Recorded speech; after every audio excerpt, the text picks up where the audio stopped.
Hey guys, welcome back to another review here, and today we're going to be taking a look at not just one but two kits from Kotobukiya, and these kits are based off of a video game which many of you out there probably know because it's just so famous, and that is of course Mega Man, or well, here actually this box says it, both the English American title and the Japanese title. In America we called this series Mega Man, and here in Japan they call it Rockman. But this isn't just any Mega Man or Rockman series. These two kits are from the X, Mega Man X and Rockman X, which was a game that released, I believe, in the early 1990s, maybe around 1994 or so, and it wasn't on the original Famicom or Nintendo Entertainment System. This was, I believe, the first one that was released on the Super Nintendo or Super Famicom here in Japan. So personally, I don't think I ever spent too much time playing the X series. I spent a whole lot of time playing the original Mega Man on the classic Nintendo Entertainment System or Famicom here in Japan, as well as some of the Mega Man games that were released for the original Game Boy. But this is a famous, popular series, and I do love these characters. I've liked Mega Man. It was a fun game back in the day, and this character is really cool looking guy. Kotobukiya, these kits, I think Kotobukiya has done some Mega Man kits quite some time over the years. I know I've seen them in shops for, gosh, it seems like forever, but I've just never had a chance to go and actually build one. And hey, now that I'm working here, now that they've kind of, I think these might be reissues, I'm not sure if they're actually new or not, but finally, since these kits are here, I had a chance to finally go ahead and build them. Now I do have to warn you, unfortunately, the classic looking Mega Man X here, this one is, sadly, he was released a couple of months ago, and I just didn't have the time to build him at that time. Unfortunately, he is discontinued at the moment, so you won't be able to order this guy. However, being Kotobukiya, more than likely, I would assume, at some point in the future, he should probably be reissued at some point. So, even if you aren't able to order him now, at some point in the future, you probably will be able to. However, whoops, he's gonna fall over there on me. However, this other one here, the Max Armor variant, he is currently still in stock and available for order. So if you would like to order this guy, now is your chance. Or if you're watching this video in the future and he's not currently available on our site, there is, just like the other guy, there's a chance that he will become available again in the future as well. So it's still worth reviewing these two kits, I do feel. Plus, I really wanted to build them. So, okay, so being Kotobukiya kits, I'm going to start off with how do they build compared to, say, your standard Gundam kit. Now, Kotobukiya plastic tends to be a bit more stiffer. It tends to be a little bit more challenging to work with, I find, than the Bandai plastic. So, my fingers actually tended to hurt a little bit more trying to push these parts together compared to the Gundam kits. I really just wanted to point that out because that was something that I kind of fought over a little bit with these guys. Just some of the parts, the fit's not maybe as good as a Gundam kit, and they feel a bit, if it just was a little bit more wonky to put together compared to especially the newer Gundam kits. But one good thing about both of these kits, unlike the Bandai kits, is neither of them included any stickers. So they are sticker free, and both of them, their faces, they come pre-painted. So you have actually different choices of what you would like to do for your faces. They give you, let me bring these over here. So here are the different choices. For the two that I have built, I just kind of went with your standard type face, just a straight up grin. But if you would like to have an open type mouth, or have him doing a more kind of bit frustrated, angry type grin, there is that option as well. So both of these, the Max Armor as well as the X, the open mouth, I do believe this is pretty much... Oh no, actually the eyes look painted a bit different. But that also could be because these are going to be painted in China. Well, no, actually the bottom of the eye as well is a bit different. So I guess these two faces, at least for the paint, they are painted different. But the plastic parts themselves, I have to say, look pretty much identical. The red for, I'm not actually sure which one is which. Actually, it might be the same. I just want to say this one on the bottom looks a bit darker than the one on the top, but that could just be my lighting here in the studio. And how about this grimacing face here? This one, definitely the plastic is different. You can see he's not only are the eyes looking in a different direction, but the shape of the mouth is different as well. So if you would like to have something that is not just the plain Jane straight face like how I tend to build my kits, you do have that option. Let's bring them back over here. These two faces look pretty much identical, I would have to say. So there is one option that is included with this kit. Another option is the hands. So both of these, and they do have the hand parts, I do believe are exactly identical for both of them, with one exception, which I'll talk about in a little bit. So for both of them, I have just the regular straight up closed fist type hand equipped right now, and you do have this option for a more kind of open style hand, as well as another rather more open style hand, kind of like a jazz hand type thing. So, and you can tell which hands are for which. So the blue guy, the regular X, is going to be for this lighter hands, and the Max Armor is going to have the blue hands. So I was mentioning about the Max Armor having two different hands that are included, which are not included in the X, and that's going to be these two fist hands. However, they have a hole in them, and that is going to be for gripping a weapon. So the original X kit, the X kit does not include any weapons at all, but the Max Armor includes this kind of cool looking sword. So if you would like to have him holding the sword, you have the hand, left or right hand, that you can equip to have him hold the sword. Now you can kind of see it's a Kotobukiya kit, so yeah, that's a clear part, and there is a nice air bubble on the inside of that clear plastic part, which no amount of sanding and whatnot is going to fix that air bubble. So whatever kit you buy might not have that air bubble, but unfortunately that's just part of the manufacturing process. Sometimes that does tend to happen in the clear parts, not something you can return the kit over. So it's just something that if it's there, well, not much you can really do about it. But getting back to the sword, the sword itself actually has two different options. So right now I have it equipped with this standard handle, or I think what we call the hilt, and this one has just lines engraved onto it. Now they do also include a handle which has no lines on it, so you have that option if you would like. But this handle without the lines, you'll notice this one is just completely closed in. It's just a solid piece of plastic. However, this one without the lines on it, hopefully it'll focus on there, has a hole on the inside. And what would this hole be used for, you might ask? Let me show you the manual so it gets a better look at the part for this as well. Where is that? So here we go. So we actually, I'm not sure, I should have looked that up before I started doing this video, but I know we've sold these in the past on our site, so it might still be available. If it is, I'll put a link in the video below. But we have these kind of, now these are actually intended, I believe, originally for fishing. It's just these miniature LED lights, little tiny type things.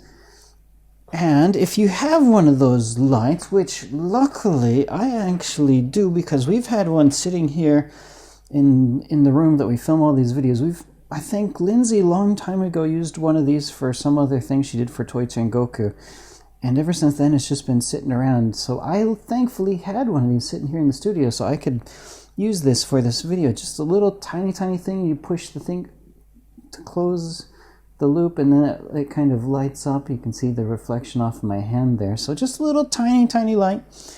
And then you can take your handle here, just throw this in the hole, it's going to be hard to see this without turning that light off.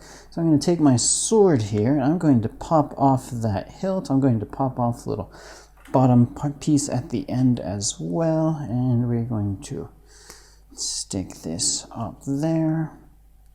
And let me put this piece on the bottom. So now, it's going to be really hard to see with the light, so maybe I'm going to turn off the light here for a second. So now we should have a sword that lights up. So 1 second, let me turn off the light. Ooh, okay, so here we go. Now you can see this thing. Everything else is dark, but it does light up the sword. So if you have kind of a darkish type room, or if you ever want to turn off the light, that is a kind of a cool effect to play with. But whenever you do want to use this effect, you are going to have to pop off the handle on it and then manually turn off that LED light. You're going to have to pop it out and then turn it off. So a bit of a pain, I do have to say. But this is an option if you would like to use it. So a cool little trick feature that they have included for this kit. So other weapons, although I'm not really sure, I guess it is a weapon, but it's kind of part of his hand as well. Both of these two kits have, you can see it here actually, this box barely fits on there. Let me bring out the manual so you can get a better look at that. So this is Mega Man, so of course Mega Man, he's got the blaster on his hand. This is how you kind of play the game. You just kind of, well, the old style games, I think the newer ones too probably are 2D games, so he kind of runs around and he shoots things using the blaster built into his arm here. So Mega Man X, it looks like it's built onto the left hand here, whereas on the Max Armor variant, he's got the blaster on his right hand. And here we have the two blasters for the two guys. They do have some cool clear parts on the inside there. The one for the Max Armor, I gotta say that looks pretty cool. I like all the little tiny details on there. These things are pretty easy to equip.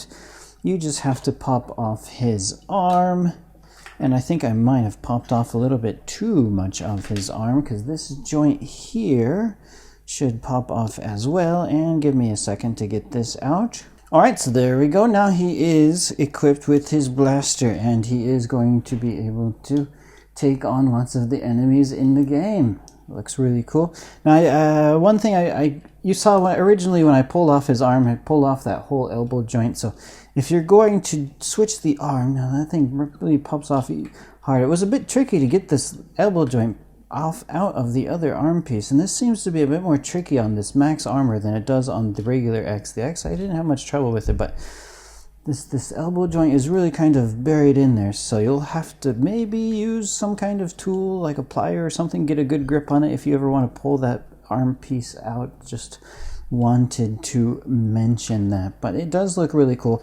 Now, because the regular X does not include a cool weapon like the Max Armor variant, it did, however, come with these cool clear effect parts, which you can see here. Now, this is intended to be posed, so you can have your Mega Man X doing his fireball from his arm. So that is kind of a cool looking effect part. It's probably not going to look that snazzy there on the camera, but that is something that you can equip if you would like. It is kind of cool. It's a really big type of clear effect part. Now, actually, they do have another little piece that came with that, and that's going to be this. And you can equip this in the center here instead of having this part sticking out for this fireball. And they show in the manual that you can, here you go, so this part is removed from the center and then this part is equipped. So then you can equip this kind of arm on the inside, and this is going to be from a different figure stand. So you can have him being held up by the fire, and the arm is not included with this kit, so you will have to buy that separate. Or you can just separate those two parts and have them in halves and pose him like this if you would like. There's a much cooler looking pose showing him firing or shooting his little fireball out of his arm. So that is quite cool. So we haven't talked much about the kits themselves up to this point. So let's go ahead and do a quick look at some of the articulation that you can expect with this kit. Now this is Kotobukiya, so it can be a bit more flimsy. Now, interestingly, I find, usually, especially with a lot of the Gundam kits lately, it seems like you get a lot of really top-heavy kind of kits, and then the legs get really skimpy, and the feet themselves are just really, really tiny, and that is just kind of completely the opposite with these Mega Man kits, because their the torso and the head and the arms just seem so tiny compared to the massive legs and shoes on both of these guys, so I thought that was quite kind of interesting. Now for movement on the feet, he's going to be able to slide this side by side. Now the parts for the feet themselves, they are going to be distinctive left and right. A lot of like the legs and other parts, you're just building like two identical sets and the only tiny differences between the two. So that kind of makes construction a bit easy as well, I find, when you're just building two identical things at the same time. Now he is able to kind of move the feet in and out, so that is kind of a cool feature. Pretty decent. Little ball joint, just a ball joint holding up that foot onto the ankle there. Now the leg, let me see, I'm kind of a bit afraid to like break these parts as well. So it is double jointed and you're able to get some nice movement on that leg there. The parts are a bit stiff right now, so that's not too bad. The hip joint, there's a pretty decent amount of movement on there. So you can see here up in the bottom of his crotch area, I'll just pull one leg off. So you just have a peg sticking out with just a poly cap. So kind of reminiscent of some of the older style Gundam kits. Bandai's kind of moved on to having more fancy leg joints, it seems, lately. So it's a bit of a throwback to some of the older kits.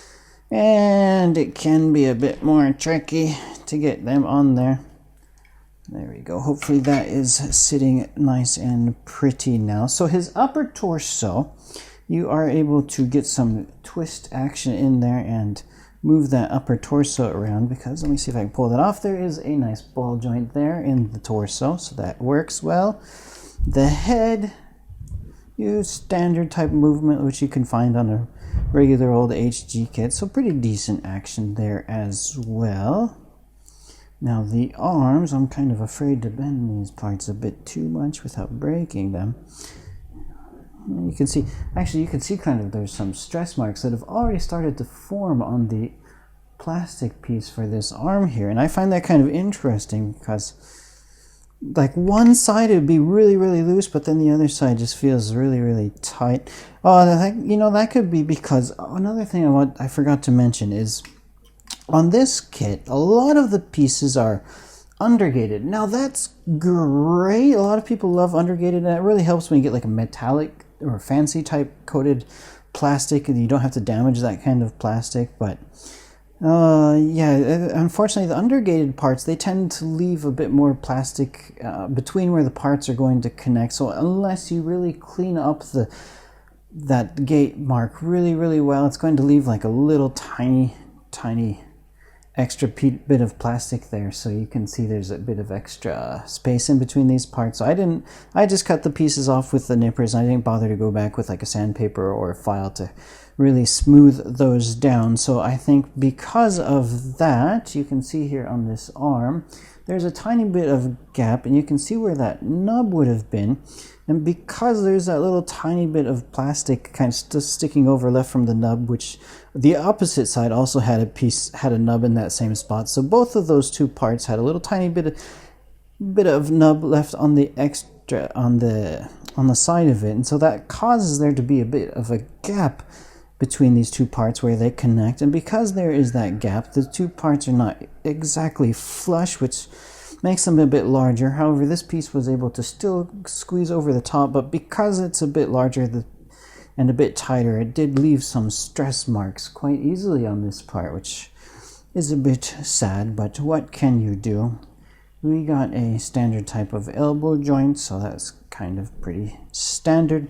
Now I won't cover this, I won't do the same for the Max Armor variant, because he's pretty much there. Both of these guys are nearly identical as far as all of the articulation is going to go, but we're going to take a look at some of the extra.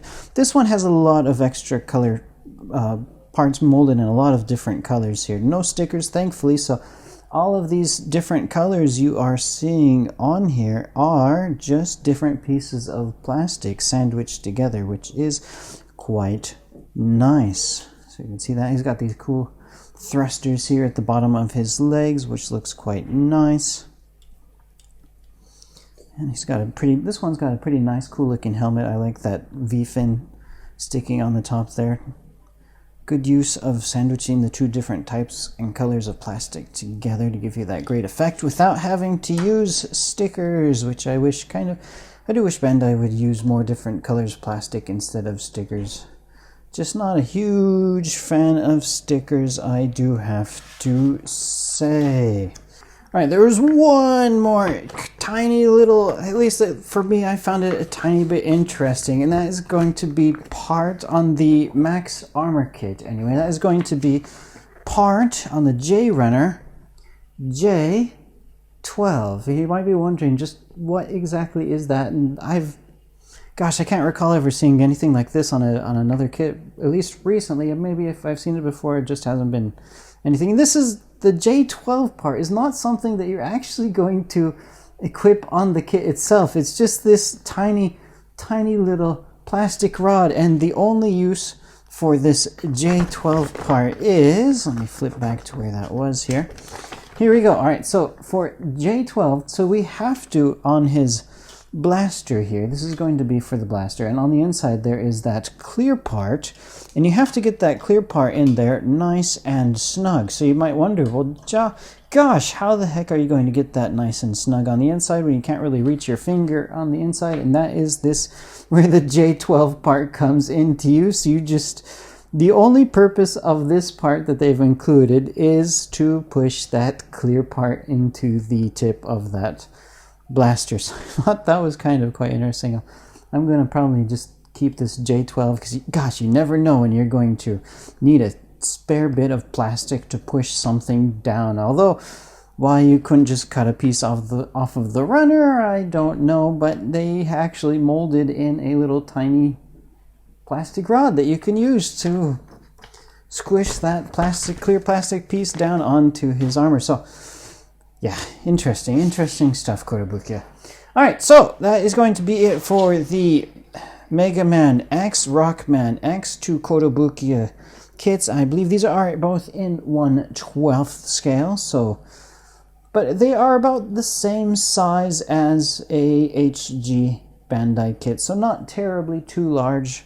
Nothing like mega master grade size, but they do definitely look cool. If you are a fan of the Mega Man Rockman series, if you love the games, if you love Mega Man X, definitely I think these two would be worth picking up. They're a little bit tricky to build, maybe not terribly difficult to build, but nothing as easy as not as easy as some of the latest Bandai releases, at least, but they definitely do look cool, so I would recommend them, at least if you are a video game fan. Alright, thank you guys for watching, and we'll see you again for the next review.